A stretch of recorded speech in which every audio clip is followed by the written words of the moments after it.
The blue light of the plasma cannons lit up the darkness of space. Commander Thexvar watched from the bridge of his massive warship as another world burned below. The human colony on Kepler 442b was just like all the others. They had begged for mercy. They had offered their resources. They had tried to run. It made no difference. "Sir, the last defense station has fallen," reported his weapons officer. The alien's 4 eyes blinked slowly as he studied the tactical display. "Shall we begin the ground assault?" Thexvar nodded. This was how it always went. In 2 years, his fleet had conquered 46 worlds. Each time was the same. The enemy would fight for a few hours, maybe a day if they were lucky. Then they would surrender or die. It did not matter which. The Vorthak Empire was the strongest force in the galaxy. Their ships were bigger, their weapons more powerful, their soldiers better trained. Every species they met learned this truth quickly. Some learned it in time to surrender. Others learned it too late. Down on the planet, the human cities glowed orange and red as they burned. Thexvar felt nothing as he watched. This was war. This was conquest. This was the way of the universe. The strong took from the weak. The Vorthak were strong. "Commander," called his communications officer, "we are receiving a distress signal from the humans. They are calling for help." Thexvar almost smiled. Help? From where? The nearest human worlds were dozens of light years away. By the time any help arrived, this world would belong to the Empire. Its people would be working in the mines or dead. Their choice. "Let them call," he said. "It changes nothing." Far away in the darkness between the stars, Captain Lee Daeho heard that call for help. He was standing on the bridge of his ship, the New Horizon, reading reports from his science teams. They had been studying strange energy readings from an old alien probe. It was good work, important work. But it was not war. "Captain," said Lieutenant Kim Tae-young, his weapons officer, "we have an emergency transmission from Kepler 442b. Lee took the headset and listened. The voice was broken, filled with static and fear. "This is Colonel Park on Kepler 442b. We are under attack by unknown alien forces. They have destroyed our orbital defenses. The fleet is gone. We need immediate assistance. Please, if anyone can hear this, we need help." Lee closed his eyes. The New Horizon was a research ship. They had some weapons, but nothing like a real warship. His crew were scientists, not soldiers. They studied stars and planets and alien artifacts. They were not meant for battle. "Sir?" Kim was waiting for orders. Dr. Park Sojin looked up from her workstation. "Captain, we cannot help them. Our ship is not built for fighting. We would be destroyed." Lee knew she was right. The New Horizon had light armor and basic weapons. They were built to run from trouble, not fight it. But he kept hearing that voice calling for help. He thought about the people on that world. Families hiding in their homes, children crying as the sky burned above them. "Set course for Kepler 442, he said quietly. "Sir?" Kim looked confused. "Did you say Kepler 442? "You heard me." Dr. Park stood up. "Captain, this is suicide. We do not know what we are facing. This could be a full invasion fleet." Lee turned to face his crew. They were all looking at him now. Engineer Choi Min-ho had stopped working on his systems. Communications officer Yoon Ha-na had turned from her station. They all knew what this meant. "Those people are dying," Lee said. "They called for help. We are the only ones who can answer." "We are one ship," Dr. Park said. "What can we do against an invasion fleet?" "I do not know," Lee admitted. "But we have to try." The bridge was quiet for a long moment. Then Kim nodded. "Course set for Kepler 442, sir. Maximum speed," Lee ordered. The New Horizon jumped to hyperspace. Lee wondered if he was leading his crew to their deaths. Probably. But some things were more important than staying safe. Sometimes you had to stand up and fight, even when you could not win. Back at Kepler 442, Thexvar watched his ground forces land on the planet. The humans fought well for such a weak species. They used good tactics and showed courage. It would not save them, but he could respect them for trying. "Sir," his scanner officer called out, "I am detecting a ship approaching the system. It just dropped out of hyperspace at the edge of sensor range." Thexvar looked at the display. One ship, a small one by the energy readings. Probably a scout. Ship, he said. Or maybe a cargo vessel that was unlucky enough to arrive during our attack. Should we destroy it, sir? Thexvar thought for a moment. No. Capture it. We can learn more about these humans from prisoners than from corpses. The bridge crew went back to their work. One small ship was not worth worrying about. They had destroyed entire fleets. They had burned whole worlds. One little human ship would not change anything. But Thexvar did not know about Captain Lee Dae-ho. He did not know about the crew of the New Horizon. He did not know that humans had a saying, "It is not the size of the dog in the fight, but the size of the fight in the dog." The New Horizon moved through space toward a battle it could not win. But sometimes winning was not the point. Sometimes you fought because it was right. Sometimes you fought because others needed you to fight. Sometimes you fought because that was what made you human. On the planet below, Colonel Park heard the news that help was coming. One ship. One small research vessel against an invasion fleet. It should have been hopeless. It should have been a joke. But for the first time since the attack began, he smiled. The Vorthak had conquered 46 worlds with ease. They had faced armies and fleets and fortress worlds. They had won every time. They thought they knew everything there was to know about war. They had never fought humans before. The New Horizon flew through the darkness toward Kepler 442. Captain Lee knew his ship was small. He knew his weapons were weak. He knew his crew were not soldiers. But he also knew something the Vorthak did not understand yet. Humans did not give up. Ever. The greatest empire in the galaxy was about to learn that lesson. They would learn it the hard way. The New Horizon dropped out of hyperspace right in front of the Vorthak fleet. Captain Lee Dae-ho stood on his bridge and stared at the enemy ships on his screen. They were huge. His ship could fit inside one of their cargo bays. "Dear God," whispered Dr. Park So-jin. "Look at the size of them." Lee counted 12 major warships and twice as many smaller vessels. Each one was armed with enough firepower to destroy a city. The largest ship was 10 times the size of the New Horizon. Its hull was covered in weapon batteries and armor plating that gleamed like black metal in the starlight. "Sir," said Communications Officer Yoon Ha-na, her voice shaking slightly. "They are scanning us." "Let them scan," Lee said. "Yoon, open all communication channels. Broadcast on all frequencies." "Sir, what should I say?" Lee thought for a moment. "What do you say to an alien fleet that has just destroyed a human colony?" What words could possibly matter now? "Tell them this is Captain Lee Dae-ho of the Earth ship New Horizon. Tell them they are in violation of human space and must withdraw immediately." Lieutenant Kim Tae-young looked at him like he was crazy. "Sir, we have 4 plasma cannons and basic shields. They have enough weapons to glass a planet." "I know what we have, Kim," Lee said calmly. "Send the message, Yoon." On the Vorthak flagship, Commander Thexvar listened to the human transmission and started laughing. His bridge crew looked confused. Their commander rarely showed emotion. "Sir?" asked his tactical officer. "Listen to this," Thexvar said, playing the message again. "This tiny ship is ordering us to withdraw. One small vessel against our entire fleet, and they think they can give us orders."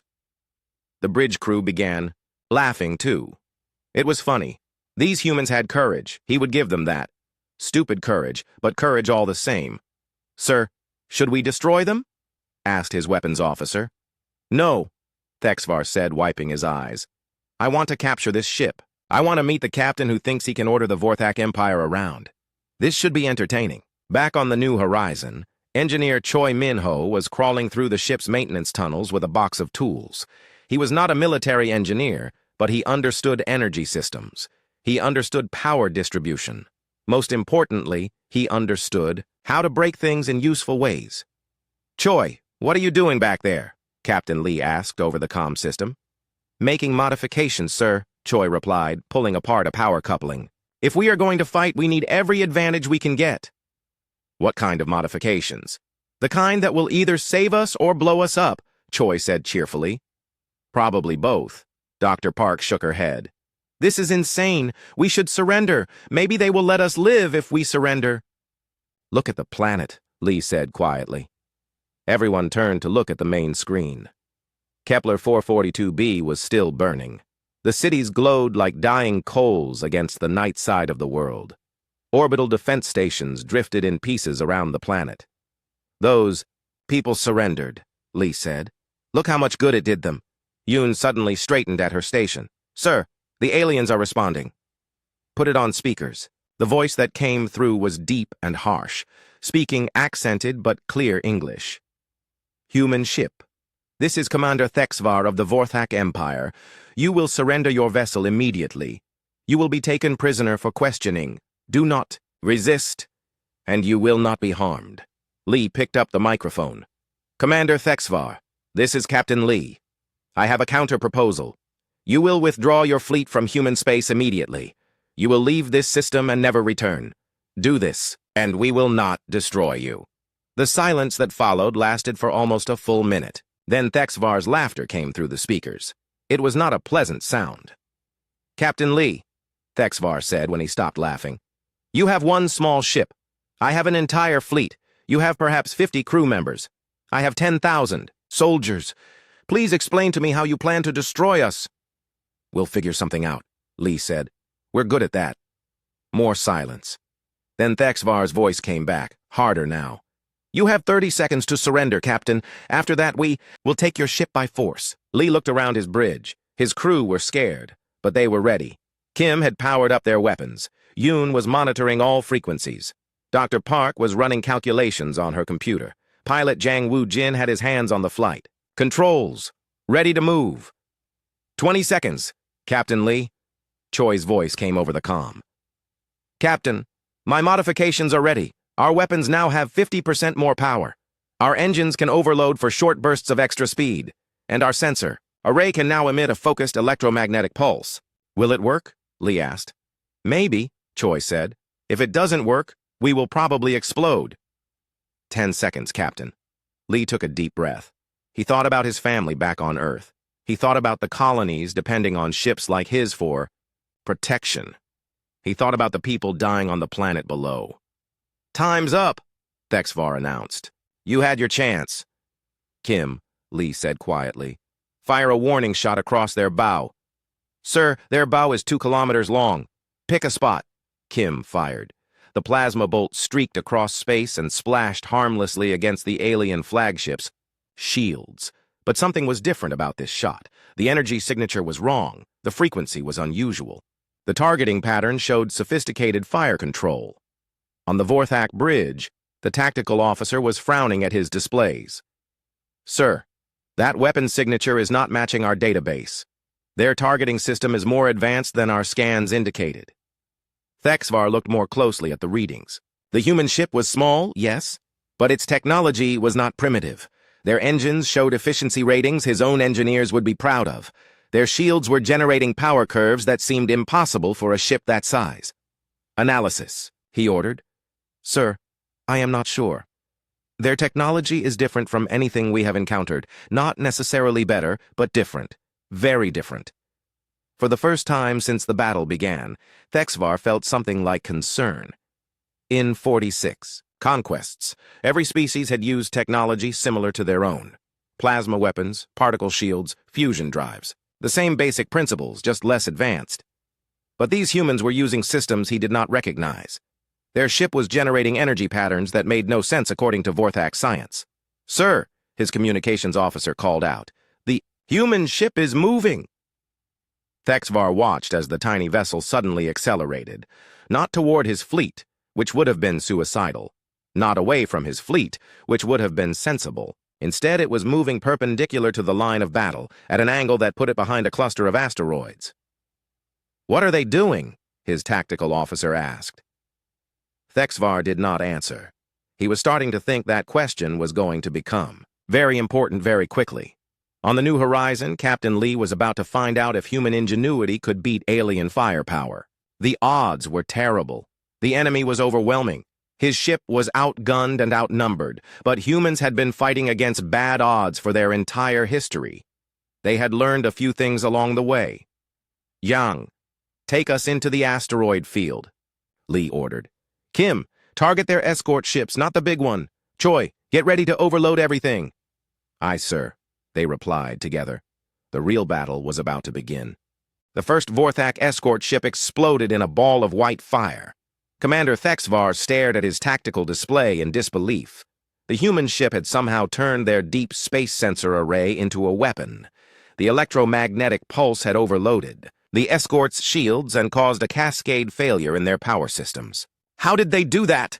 Thexvar demanded. His tactical officer was frantically running scans. Sir, I do not understand. They used their sensor equipment as a directed energy weapon. That should not be possible. Clearly, it is possible, Thexvar snapped. They just did it. On the new horizon, Dr. Lim Sung-woo was grinning like a child with a new toy. The physicist had spent the last 10 minutes converting their most sensitive scientific instruments into weapons of war. It was not elegant, but it worked. Captain, he called out, the pulse weapon needs 5 minutes to recharge, but I think I can modify our atmospheric processors to create explosive charges. Captain Lee ducked as the ship shook from enemy fire. Pilot Jang Woo-jin was flying like a madman, weaving between asteroids and using the debris field to break up the alien targeting solutions. Every few seconds, rocks exploded around them as Vorthak plasma bolts missed their mark. Do whatever you can, Lim, Lee said. Kim, status on our regular weapons. 50% power boost is holding, Lieutenant Kim Tae-young reported. But we are still outgunned 20-1. Then we need to be 20 times smarter, Lee replied. Jang suddenly rolled the ship inverted and dove under a massive asteroid. 3 Vorthak fighters followed, their weapons blazing. But Jang had been flying in asteroid fields since he was a cadet. He knew how to use gravity and momentum as weapons. Hold on, Jang warned. He fired the ship's thrusters at full power and slingshot around the asteroid's gravitational field. The sudden acceleration threw everyone against their restraints, but it also put them directly behind the pursuing fighters. Kim did not need to be told what to do. His plasma cannon spoke 3 times, and 3 alien fighters vanished in brilliant flashes. On the Vorthak flagship, Sub-Commander Vex Thul was watching the battle with growing alarm. Sir, we have lost 4 escort vessels and 6 fighters.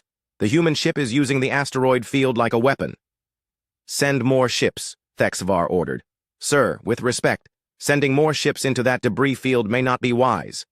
The humans are showing tactical abilities we did not expect. Thexvar turned to stare at his subordinate. Are you telling me we cannot defeat one small ship? No, sir. I am telling you they fight like no species we have encountered before. Look at their movements. Vexthul brought up the tactical display. The human ship's flight path looked like insanity. It dove between asteroids that should have crushed it. It used gravity wells to change direction in ways that should have torn the vessel apart. It fired weapons while pulling maneuvers that should have made accurate targeting impossible. They are not following standard combat doctrine, Vexthul continued. They use their ship like a fighter instead of a frigate. They modify equipment in real time during battle. They turn disadvantages into advantages. As if to prove his point, the human ship suddenly appeared from behind a large asteroid, moving at tremendous speed. But instead of firing weapons, it released a cloud of metallic debris, pieces of their own hull that Engineer Choi had somehow turned into shrapnel bombs. The debris cloud spread out and struck 2 Vorthak destroyers. The individual pieces were tiny, but they were moving at incredible velocity. They punched through shields and armor like bullets, causing dozens of small system failures that added up to major damage. How did they know to do that? Thexvar asked quietly. Dr. Lim's voice came over the New Horizons comm system. Captain, I have been studying their weapons. I think I understand how their shields work. Tell me, Lee said, gripping his command. Chair as the ship shook from another near miss. They use rotating frequency harmonics. Very advanced, but it means they have trouble with multiple simultaneous impacts at different frequencies. In plain language, Lim. If we hit them with all our weapons at once but tune each weapon to a different frequency, we might overload their shield generators. Can you do that? Give me 3 minutes. Lee looked at the tactical display. 3 more Vorthak ships were moving to intercept them. The enemy was learning to anticipate their moves. Soon the asteroid field would become a trap instead of protection. Yang, we need to break out of this debris field, he said. Sir, if we leave the asteroids, they will have clear shots at us. I know. but if we stay here much longer, they will surround us. Jang nodded and began calculating an escape vector. But as he worked, Engineer Choi's voice came over the comm with excitement. "Captain, I have an idea. A crazy idea." "I like crazy ideas," Lee replied. "What do you have?" "The largest asteroid in this field is mostly iron and nickel. If we could overload our fusion reactor near it, the explosion would turn the entire asteroid into a projectile weapon." Dr. Park looked horrified. "That would destroy our ship, too." "Not if we time it right," Choi said. "We set the overload, get to minimum, safe distance, and let physics do the rest." "How big would the explosion be?" Lee asked. "Big enough to take out half their fleet," Choi admitted. "Maybe more." On the Vorthak flagship, sensors were detecting unusual energy buildups from the human ship. The tactical officer was running continuous scans trying to understand what the humans were planning next. "Sir, they are doing something to their reactor," he reported. "Power levels are rising beyond safe parameters." "Are they going to self-destruct?" Thexvar asked. "Unknown, sir. But whatever they are doing, it is generating massive amounts of energy." Thexvar studied the display. The human ship was moving toward the largest asteroid in the field. If they were planning to ram it, the impact would destroy them, but accomplish nothing else. "Sir," Vex Thule said urgently, "I recommend we pull back our ships." "Why?" "Because I think we are about to learn why humans are dangerous." The New Horizon reached the giant asteroid and released something small toward its surface. Then the human ship suddenly accelerated away at maximum speed, its engines glowing white-hot with overload. "What did they just do?" Thexvar demanded. He got his answer 10 seconds later. The asteroid exploded. Not a small explosion, not a normal explosion. The entire mountain-sized rock vanished in a ball of nuclear fire that lit up space like a newborn star. The shockwave hit the Vorthak fleet like a hammer, overloading shields and throwing ships around like toys. 3 destroyers were completely destroyed. 2 cruisers suffered major damage. Even the flagship's shields flickered and sparked under the assault. When the light faded and the sensors cleared, Thexvar saw the human ship limping away on the far side of the explosion. They had somehow calculated the exact distance needed to survive their own weapon. "Damage report," he ordered quietly. 40% of our fleet is either destroyed or severely damaged," Vex Thule replied. "The humans used their own reactor as a bomb and turned an asteroid into a kinetic weapon." "That is impossible." "Yes, sir, but they did it anyway." For the first time in his military career, Commander Thexvar began to wonder if the Vorthak Empire had bitten off more than it could chew. These humans did not fight like any enemy he had ever faced. They were unpredictable, adaptable, and completely insane. They were also still alive when they should have been dead an hour ago. The thought that occurred to him next was even more disturbing. If one small research ship could do this much damage, what could a real human warship do? He was afraid he might find out soon. The 3 human frigates dropped out of hyperspace like avenging angels. Colonel Bae Young-suk watched from the bridge of his ship, the Iron Will, as his tactical display showed the chaos ahead. The New Horizon was still fighting, somehow still, alive against impossible odds. "Sir," his weapons officer reported, "the research vessel has destroyed or damaged half the enemy fleet." Bae felt a surge of pride. Captain Lee and his crew were scientists, not soldiers, but they had fought like demons. Now it was time for real military ships to join the battle. "All ships," Bae broadcast to his small fleet, "coordinate targeting with the New Horizon. Let's show these aliens how humans fight when we're properly armed." On the New Horizon, Chief Medical Officer Kang Mi-young was treating wounded crew members while the ship rocked from weapons fire. Her medical bay had become a battlefield emergency room. She worked with steady hands as explosions lit up the space outside. "Hold still," she told Engineer Choi, who had burns from an overloaded power coupling. "You need to let me finish this." "The captain needs me on the bridge," Choi protested. "The captain needs you alive," Kang replied firmly. 2 more minutes. She had been doing surgery under combat conditions for the past hour. Every time the ship shook from enemy fire, she had to steady her hands and keep working. But her crew needed her, so she kept going. Captain Lee felt hope for the first time since the battle began when he saw Colonel Bae's ships on his display. The frigates were small compared to the alien vessels, but they were purpose-built warships with real armor and military-grade weapons. "Kim," Lee ordered, "coordinate our targeting with the military ships. Share everything we've learned about enemy shield frequencies." "Already doing it, sir," Kim replied. "The colonel is a fast learner." The Iron Will opened fire with its main guns, and Lee saw something beautiful. The military ship's weapons were tuned to the same frequencies Dr. Lim had discovered. The alien cruiser's shields collapsed under the coordinated assault, and the ship drifted dead in space. On the Vorthak flagship, War Marshal Ketron had arrived to take command from Thexvar. The senior officer was studying the tactical situation with growing concern. "Explain this to me," Ketron said coldly. "How has one research vessel caused this much damage?" Thexvar swallowed his pride. "Sir, these humans do not fight according to any doctrine we understand. They modify their equipment during battle. They use unconventional tactics. They turn their disadvantages into weapons." "Show me." Thexvar brought up the battle recordings. Ketron watched in silence as the human ship used its sensor array as a pulse weapon, turned an asteroid into a bomb, and somehow survived explosions that should have destroyed it. "They fight like their ship is expendable," Ketron observed. "Yes, sir. But they also fight like their cause is worth dying for." Ketron had conquered 12 systems for the Empire. He had faced desperate enemies before, but he had never seen anything like this. The humans were not just brave, they were innovative in ways that made them genuinely dangerous. "Sir," the tactical officer called out, "the human military ships are using coordinated tactics. They are sharing targeting data in real time." Ketron watched as the 3 frigates and the research vessel moved like parts of a single organism. When one ship took damage, the others adjusted to cover it.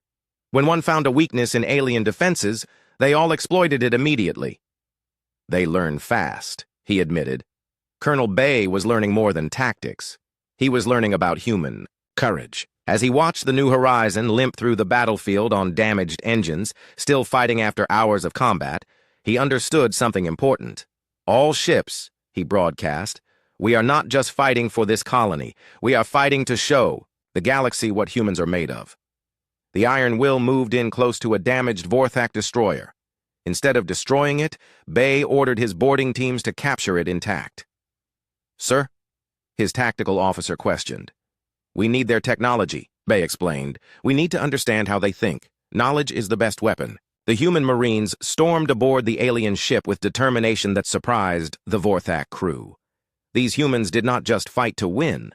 They fought to learn. Dr. Lim's voice came over the New Horizons comm system with excitement. "Captain, I have been analyzing the captured alien data. Their shields operate on a rotation principle. If we can predict the rotation, we can punch through at exactly the right moment." "Can you do that?" Lee asked. "I think so. But I need steady sensor readings for at least 30 seconds. Yang, can you give him 30 seconds of steady flight?" Pilot Yang looked at the tactical display. Enemy ships were closing in from 3 directions. 30 seconds of straight flying would make them an easy target. "I can try, sir." Yang steadied the ship and prayed to whatever gods protected insane pilots. Enemy plasma bolts flashed past the hull, some close enough to scorch the armor, but he held course. "Got it," Lim announced. "Kim, fire all weapons at the cruiser's forward shield section in 3, 2, 1. Now!" The New Horizons weapons struck the alien ship's shields at the exact moment they rotated frequencies. The shields collapsed completely, and the follow-up, shots from Colonel Bay's ships, tore the cruiser apart. War Marshal Ketron felt something he had not experienced in decades of conquest: uncertainty. These humans were not just fighting desperately. They were learning and adapting faster than any species he had encountered. "Sir," Vexthul reported, "we have lost 60% of our fleet. The humans are capturing our damaged ships instead of destroying them." "Why would they do that?" "To study our technology, sir. They want to understand how we fight so they can fight us better." Ketron realized with growing alarm that the humans were treating this battle like a learning exercise. They were willing to die to gain knowledge they could use later. "Sir," the communications officer called out, "I am detecting more human ships approaching. Multiple hyperspace signatures." "How many?" "Dozens, sir. It appears to be a full fleet." The humans had been calling for help, and help was arriving. But worse than that, the reinforcements would benefit from everything the first human ships had learned in this battle. Ketron made a decision that no Vorthak commander had made in over a century. Signal the fleet. We are withdrawing. Sir? Thexvar looked shocked. We are withdrawing, Ketron repeated. We have learned what we came to learn. What have we learned, sir? Ketron looked at the tactical display, where one small research vessel was still fighting after impossible odds. We learned that humans are more dangerous than we thought. Much more dangerous. As the Vorthak fleet began to retreat, Captain Lee allowed himself a moment of hope. They had done the impossible. They had stood against the greatest empire in the galaxy and survived. But he also knew this was just the beginning. The aliens would be back, and next time they would be ready for human tactics. The question was, would humanity be ready for them? Chief Medical Officer Kang finished treating the last wounded crew member and looked around her medical bay. They had all survived somehow. Burned, battered, but alive. Doctor? Engineer Choi asked. Do you think we won? Kang looked out the viewport at the retreating alien ships. I think we survived. Sometimes that's the same thing. The New Horizon limped through space toward the approaching human fleet. They had fought the impossible fight and lived to tell about it. More importantly, they had shown the galaxy that humans would not go quietly into the dark.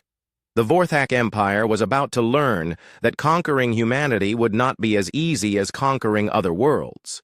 Humans had something the aliens had never faced before, the ability to turn losing into learning and learning into victory. Admiral Song In-soo arrived with 37 ships of the Earth Defense Fleet. But these were not the same ships that had left Earth weeks ago. Every vessel had been modified based on the battle data transmitted by the New Horizon. Human engineers had worked around the clock to adapt their fleet for this new enemy. Captain Lee, Admiral Song's voice came through the comm system. You and your crew have given us the greatest gift possible, knowledge of how to fight these aliens. Lee stood on his damaged bridge and watched the Admiral's fleet deploy. Each ship carried weapons tuned to exploit Vorthak shield frequencies. Their armor had been reinforced at points where alien weapons were most effective. Most importantly, their tactics had been completely rewritten. Admiral, Lee replied, what are your orders? Your orders are to get your ship to safety, Song said. You have done enough. More than enough. With respect, sir, my crew wants to finish what we started. On her command ship, the Incheon, General Nam Hye-jin was studying the tactical situation. Unlike Admiral Song, she was not just planning to defend the colony. She was planning to capture alien technology and prisoners. Every Vorthak ship that survived this battle would teach humanity something new. All Marine units, she broadcast, remember your objectives. We want their ships intact when possible. We want their crew alive for questioning. This is not just a battle. It is a learning opportunity. War Marshal Ketron watched the human fleet approach and felt something like fear. His ships were damaged and demoralized. His crew had lost confidence in their technological superiority. Worst of all, these new human ships were clearly designed specifically to fight Vorthak vessels. How many ships do they have? He asked. 37 capital ships, sir, his tactical officer reported, plus support vessels. And how many do we have that are still combat-ready? 15, sir. Maybe 18 if we count the damaged ships. For the first time in Vorthak history, they were outnumbered by their enemy. But numbers were not the real problem. The real problem was that these humans had learned from the first battle. Sir, Subcommander Vexthul said quietly, I recommend we withdraw completely. We have already lost this system. We cannot withdraw, Ketron replied. The Empire does not retreat. Sir, the Empire has never faced an enemy like this. Admiral Song positioned his fleet carefully. Unlike the Vorthak, who relied on overwhelming firepower, the humans used coordination and tactics. Each ship had a specific role. Each captain knew exactly what the others would do. All ships, Song broadcast, execute pattern Gamma. The human fleet moved like a well-trained dance troupe. Ships that had never worked together before flowed into complex formations. They shared targeting data, coordinated their weapons, and covered each other's weaknesses. Dr. Lim, still aboard the New Horizon, was monitoring the battle with scientific fascination. "Captain, look at how they are adapting our discoveries. Each ship is using slightly different weapon frequencies to prevent the aliens from adjusting their shields." Captain Lee watched his scanner display in amazement. The human fleet was not just using his crew's discoveries, they were improving on them. Every lesson learned in the first battle was being applied on a fleet-wide scale. The first exchange of fire showed the difference immediately. Human weapons punched through Vorthak's shields like they were made of paper. Alien return fire sparked harmlessly off reinforced human armor. Ships that should have been evenly matched became one-sided. Slaughters. "This is impossible," Thexvar said, watching his sensors. "How can they adapt so quickly?" Ketron was beginning to understand something terrible. Because that is what humans do. They learn from every mistake. They share every discovery. They turn every defeat into knowledge for the next battle. On the planet below, the human colonists watched the space battle from their hiding places. They saw alien ships exploding like fireworks. They saw human vessels moving with deadly precision. For the first time since the invasion began, they dared to hope. General Nam's marine forces were boarding damaged Vorthak ships across the battlefield. But instead of simply capturing them, they were studying everything: weapons, computers, even alien clothing and food supplies. "Document everything," Nam ordered her troops. "These aliens conquered 46 worlds. We need to understand not just their technology, but their culture, their psychology, their weaknesses." Lieutenant Kim watched the battle from the New Horizons bridge with growing excitement. "Captain, look at this. The Admiral's ships are using our pulse weapon design, but they have made it 3 times more powerful." "How?" Lee asked. They linked multiple sensor arrays together. Instead of one ship firing a pulse, they have 5 ships firing coordinated pulses. The effect was devastating. The combined electromagnetic pulse weapons overloaded an entire Vorthak battle group's electronics. 3 ships drifted helpless in space, ready for capture. War Marshal Ketron realized the battle was lost. But more than that, he realized the war might be lost. These humans did not just fight to win individual battles. They fought to learn how to win the next war. "Signal the flagship," he ordered. "Prepare for general retreat." "Sir," Vexthol said, "what do we tell the Empire? How do we explain this defeat?" Ketron thought about that question. How do you explain losing to an enemy you thought was weak? How do you tell the greatest empire in the galaxy that they might have found their match? "We tell them the truth," he said finally. "We tell them that humans are not like other species. They do not accept defeat. They learn from it." Admiral Song saw the alien fleet beginning to withdraw and made a decision that would echo through galactic history. Instead of letting them retreat, he ordered a pursuit. "All ships, advance. Do not let them escape with their technology intact." The human fleet surged forward like a pack of wolves. They had tasted victory and they wanted more. But this was not bloodthirsty revenge. It was strategic necessity. Every alien ship that escaped would report human capabilities to the Empire. The retreat became a route. Vorthak ships that had terrorized dozens of worlds found themselves hunted through space by human vessels that seemed to anticipate their every move. The hunters had become the hunted. Captain Lee watched the aliens flee and felt something he had not expected: pity. These creatures had been so confident in their superiority. They had never faced an enemy that could match their strength and exceed their adaptability. "Sir," Dr. Park said softly, "I think we may have started something bigger than we intended." Lee nodded. "The aliens will report this defeat to their empire. They will tell their leaders that humans are dangerous." "Is that bad?" "Probably," Lee admitted.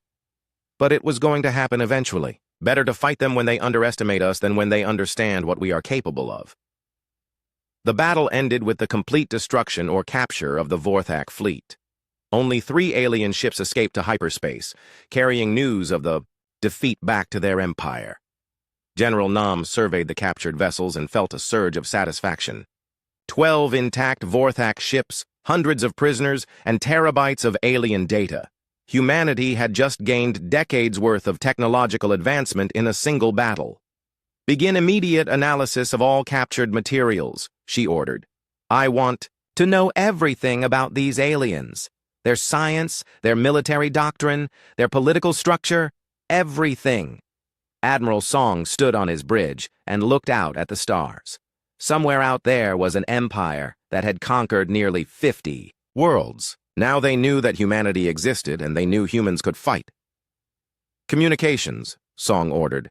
Send a message to Earth Command. Tell them we have engaged an alien empire in battle. Tell them we won. He paused, thinking about the implications of what had just happened. And tell them to prepare for war. The New Horizon limped toward the colony, its mission complete. Captain Lee and his crew had done more than save one world. They had announced humanity's presence to the galaxy in the most dramatic way possible. The age of easy conquest was over. The Vorthak Empire was about to learn that the universe was much more dangerous than they had thought. And humanity was about to learn that sometimes the greatest victories lead to the greatest challenges. 3 months after the battle at Kepler 442, Ambassador Park Dong-hyun sat across from a Vorthak delegation in the neutral space station of Harmony Point. The aliens had requested this meeting, and Park was curious to hear what they had to say. The lead Vorthak negotiator was Subcommander Vex Thule, the same officer who had witnessed humanity's fighting capabilities firsthand. He looked uncomfortable in the diplomatic setting, like a soldier forced to use words instead of weapons. Ambassador Park, Vex Thule began, his translator rendering his words in careful English.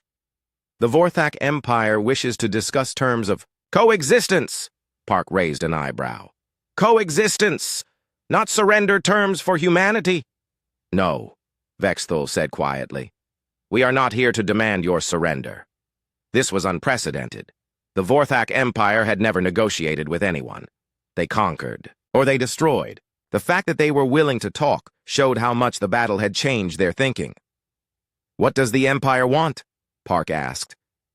We want to understand boundaries, Vex Thule replied. We want to know which systems humanity claims, so we can avoid misunderstandings. Park smiled. The aliens were afraid. They had never faced an enemy that could match their technology and exceed their adaptability. Now they wanted to make sure they didn't accidentally start a war they might lose. The boundaries of human space are negotiable, Park said, but the principles are not. Humanity will defend any world that asks for our protection. We will oppose any empire that conquers through force alone. Back on Earth, Dr. Ro Yun-ji was analyzing captured Vorthak technology in the most advanced laboratory humanity had ever built. The alien ships had provided insights that would advance human science by decades. Director, she called to her supervisor, you need to see this. Dr. Ro had discovered something important about Vorthak society. Their technology was incredibly advanced, but also incredibly standardized. Every ship used the same shield frequencies. Every weapon had the same power signatures. Every tactic followed the same doctrine. They are a civilization built on conformity, she explained. Their strength comes from everyone doing the same thing perfectly, but that also makes them predictable. And humans? Humans are the opposite. We never do the same thing twice if we can help it. Every ship captain has different ideas. Every engineer tries new modifications. Every battle teaches us something new. It was a profound realization. The Vorthak Empire was strong because they had perfected a single way of war, but humans were strong because they never stopped changing. On the Vorthak homeworld of Korthax Prime, Emperor Jexkalar was facing the greatest crisis of his reign. The news from Kepler 442 had shaken the Empire to its core. For the first time in centuries, a Vorthak fleet had been defeated. How is this possible? The Emperor demanded. We have the strongest fleet in the galaxy. We have conquered 46 worlds. War Marshal Ket Ran, recently returned from the defeat, stood before his ruler with resignation. Your Majesty, the humans fight differently than any species we have encountered. They do not follow predictable patterns. They adapt faster than we can respond. Then we will adapt too. With respect, Your Majesty, adaptation is not what the Vorthak do well. We excel at perfection, not change. The Emperor was silent for a long moment. The Vorthak Empire had been built on the principle that their way was the best way. Their technology, their tactics, their society, all had been refined over centuries to achieve maximum efficiency. But humans had shown that efficiency was not the same as effectiveness. Sometimes the messy, chaotic, unpredictable approach worked, better than perfect order. Captain Lee Dae-ho was back on Earth, receiving medals and honors he didn't want. The New Horizon had been repaired and upgraded, but more importantly, every lesson learned from their battle had been shared across the entire human fleet. "Captain," Admiral Song asked during the ceremony, "what do you think will happen next?" Lee thought about the question. The Vorthak Empire was still out there, still powerful. Other alien civilizations were watching to see how this conflict developed. Humanity had announced its presence to the galaxy in the most dramatic way possible. "I think we have started something that will change everything," Lee said. "The aliens know we exist now. Some will want to trade with us. Some will want to conquer us. Some will want to ally with us against the Vorthak. And the Vorthak themselves? They will either learn to change or they will eventually fall to someone who can change faster than they can." On the Harmony Point station, Ambassador Park was reaching an agreement with the Vorthak delegation. It was not a peace treaty. Neither side trusted the other enough for that. But it was an understanding. "Human space will be clearly marked," Park said. "Any Vorthak ship that enters without permission will be considered hostile." "Agreed," Vex Thul replied. "And human ships will not interfere with Vorthak operations outside human space. Unless invited by the local population," Park added. Vex Thul hesitated. This was the clause that worried the Empire most. Humans had a disturbing tendency to accept calls for help from anyone who asked. "Very well," he said finally. "Unless invited." It was a fragile agreement, but it was better than open war. Both sides needed time, the humans to build up their defenses, the Vorthak to figure out how to deal with this new threat. Dr. Rowe's research had revealed something else about the aliens. The Vorthak Empire was not as unified as it appeared. There were factions within their government, planets that had been conquered but not fully integrated, species that served the Empire but did not love it. "Director," she said, "I think humanity's greatest weapon against the Empire might not be our ships or our weapons. It might be our ideas." "What do you mean?" "The Vorthak rule through force and fear. But humans offer something different. Cooperation, adaptation, the idea that different can be better than perfect. It was a subtle form of warfare, but potentially more devastating than any weapon. The Vorthak Empire had conquered through strength, but it might fall to the simple idea that there was a better way to live. On the planet Kepler 442b, the colonists were rebuilding their world. But they were not just rebuilding, they were improving. Human engineers had analyzed the Vorthak attack and designed better defenses. The colony would be stronger than ever. "We were caught unprepared once," Colonel Bay said as he surveyed the construction. "It will not happen again." The galaxy was changing. The age of easy conquest was over. The Vorthak Empire faced challenges they had never imagined. Humanity had proven that size and strength were not everything. Most importantly, other species were watching. The news of humanity's victory was spreading through trade routes and communication networks. For the first time in centuries, conquered worlds began to hope that resistance was possible. Emperor Jexkalar made a decision that would define his reign. "We will halt expansion operations," he announced to his court. "We will focus on consolidating our existing territory." It was a stunning reversal. The Vorthak Empire had been expanding constantly for 200 years. Now they were going on the defensive.